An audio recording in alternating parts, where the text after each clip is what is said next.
Nos encontramos también con linajes de origen italiano, como los Casañas o los Carmenatis, son familias procedentes del norte de Italia, de la zona de Liguria y Génova. Nos encontramos con familias de origen francés, como los Gorrín, del vecino Valle de Santiago, y que desde muy pronto, desde el siglo XVII y XVIII, ya se encuentran también ramas de esta familia asentadas en Isora, y también incluso con linajes aún más exóticos desde el punto de vista geográfico y étnico y racial, como son, por ejemplo, linajes que tienen su origen en el África Negra, como consecuencia de los esclavos africanos que en siglos pasados fueron traídos en contra de su voluntad, como mano de obra barata para los ingenios de azúcar que existían en la vecina jurisdicción de Adeje, y que pertenecían estos infortunados seres esclavos de raza negra o moriscos a los señores jurisdiccionales y marqueses de Adeje, cuyos descendientes, como lógico, no solamente se encuentran en Adeje, sino que se encuentran ya dispersos por toda la isla de Tenerife, y que debido a su proximidad geográfica con Guía de Isora, pues nos encontramos aquí familias como los Roque o los del Rosario, que tienen esta exótica procedencia africana. También nos encontramos, como no, con familias que hunden sus raíces en otras zonas del archipiélago canario. De la vecina isla de La Gomera proceden familias isoranas como los Melián, los Mora o los Mendoza, todos ellos llegados a estas tierras de Isora a lo largo del siglo XVIII, de la zona de Agulo y de Vallehermoso. De la isla del Hierro proceden familias como los Mederos isoranos. De la isla de La Palma proceden los Carro o Carlos, que son dos ramas de la misma familia que llegaron desde Punta Llana a Tejina de Isora y la Vera de Erque a principios del siglo XIX, esta familia Carro o Carlos. De la isla de Gran Canaria llegaron a estas tierras de Isora en el siglo XIX los Romero, que es una familia asentada en Tejina de Isora. De la isla de Fuerteventura llegaron algunas familias como los Mesa, una familia muy prolífica de mucha prosapia que en Guía de Isora proceden de Fuerteventura, llegaron a La Guancha y de ahí se asientan en estas tierras de Isora a lo largo del siglo XVIII, o los Domínguez, que también es una familia de origen isorano, y de la isla de Lanzarote pues proceden también acrisolados linajes isoranos como los Placeres, que llegaron a estas tierras de Isora a finales del siglo XVIII y que están asentados principalmente en las zonas de Chirche y Chiguergue.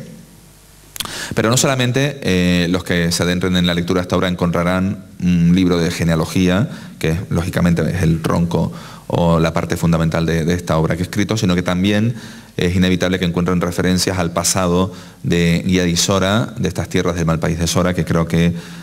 son muy interesantes, los orígenes de ese poblamiento prehispánico gomero, después durante el siglo XVI, el surgimiento de los primeros recintos religiosos, la ermita de Nuestra Señora de Guía, la ermita de San Juan de Chío, en el siglo XVII, creada o fundada por vecinos de Icó de los Vinos que pasaban temporadas en Chío y que con posterioridad pues ya se asentaron definitivamente en la zona de Chío, pero su origen es icodense, familias,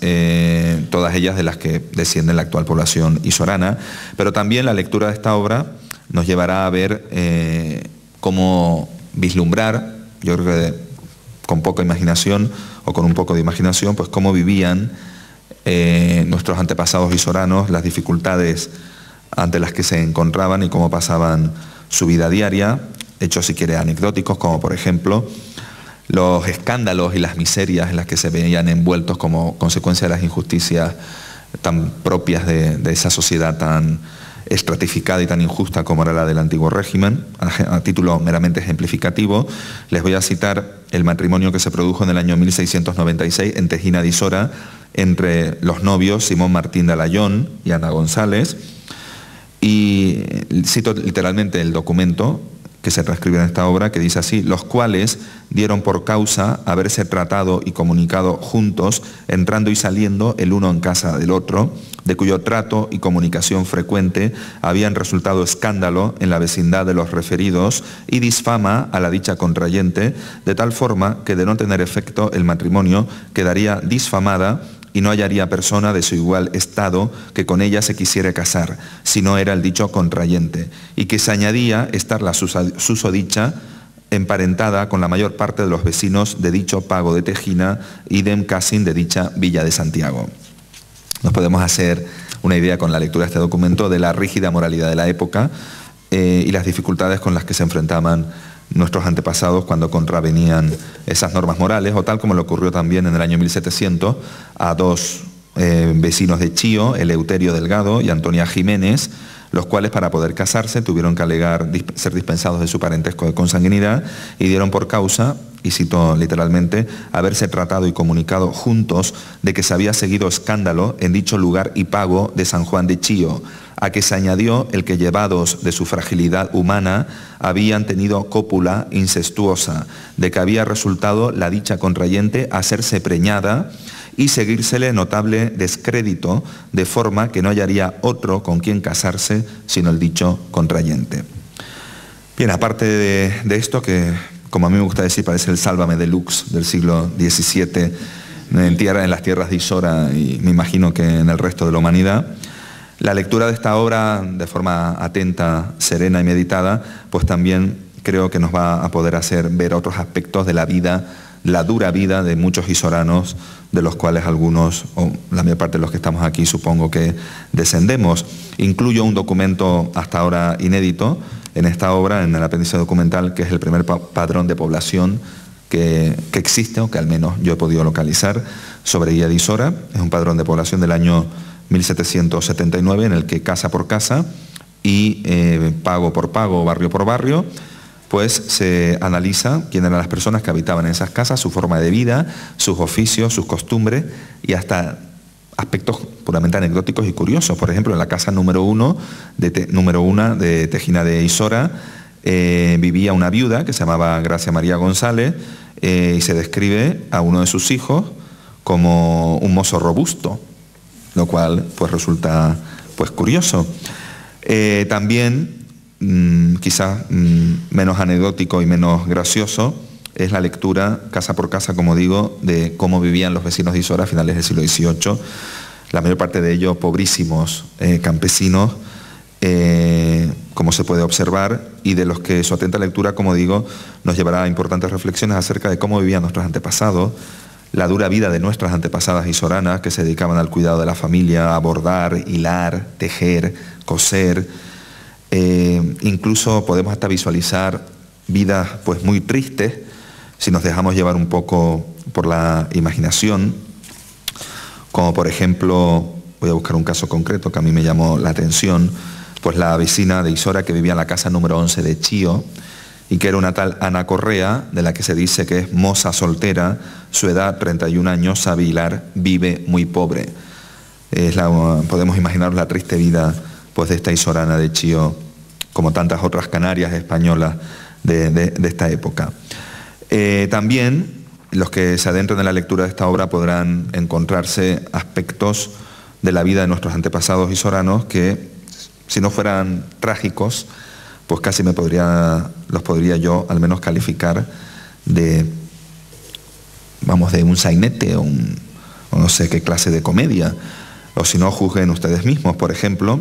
lo que la anécdota real que voy a contar, prácticamente ya para finalizar mi intervención, se enmarca en un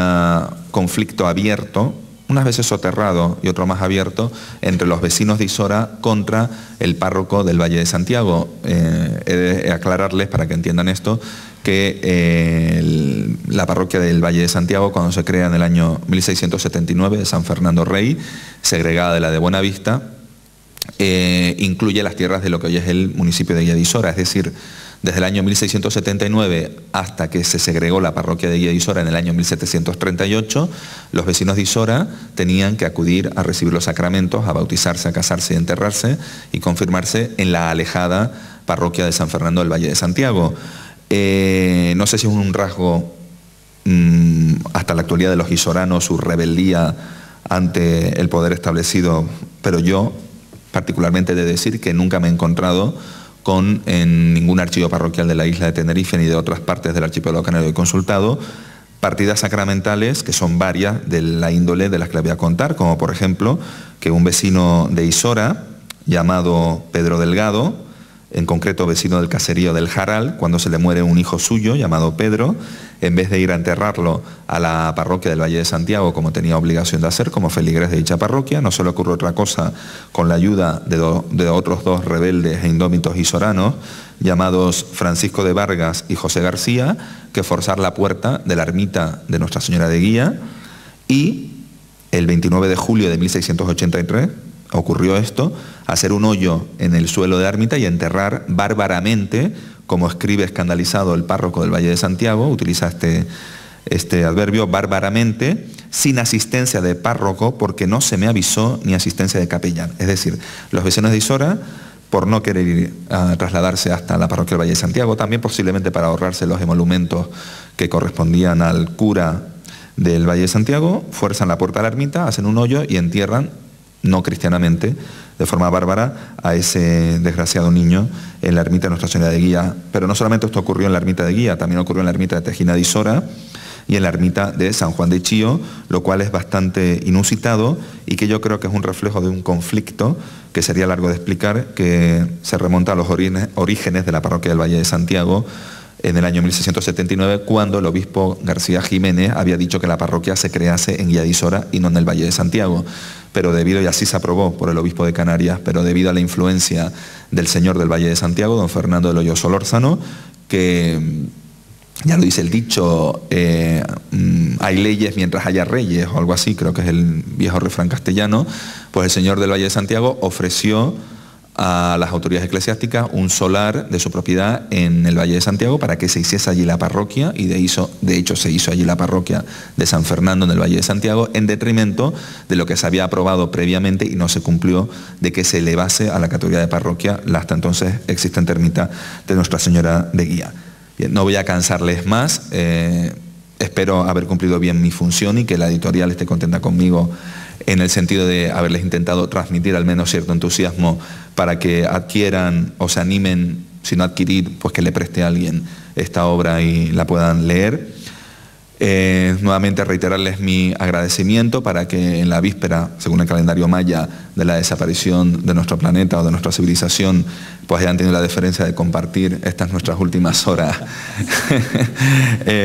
conmigo en este acto. Ya en serio, de nuevo, agradecerles enormemente su asistencia, las palabras del señor alcalde don Pedro Martín, como no, las ilustrísimas palabras de don Humberto Hernández, la asistencia de todos ustedes.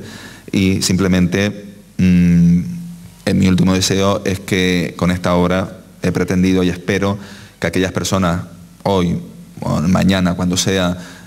tengan interés en profundizar en el conocimiento del pasado del municipio de Guía de Isora y sobre todo de sus ancestros y de sus orígenes, puedan tener al menos como primera referencia este libro que con tanto cariño y pasión he escrito. Muchísimas gracias a todos.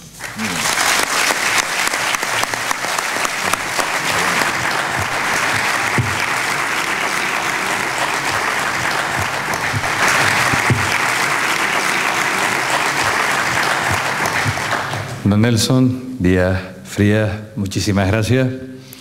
Muchas gracias por traernos esta obra singular, singular por su importancia y singular porque no hay antecedente alguno de material bibliográfico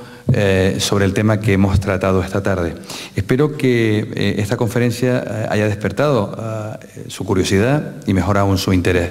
Si es así, tenemos la oportunidad a la salida de la sala, del auditorio, de disponer de los volúmenes para aquellos que quieran adquirirlo, y yo me atrevería a pedir a don Nelson que si tiene la amabilidad, pues que nos dé la oportunidad de que pueda dedicarnos a los que estemos interesados, pues también con su firma, estos dos volúmenes de la genealogía de los isoranos. Muchísimas gracias a todos esta tarde por estar aquí con nosotros.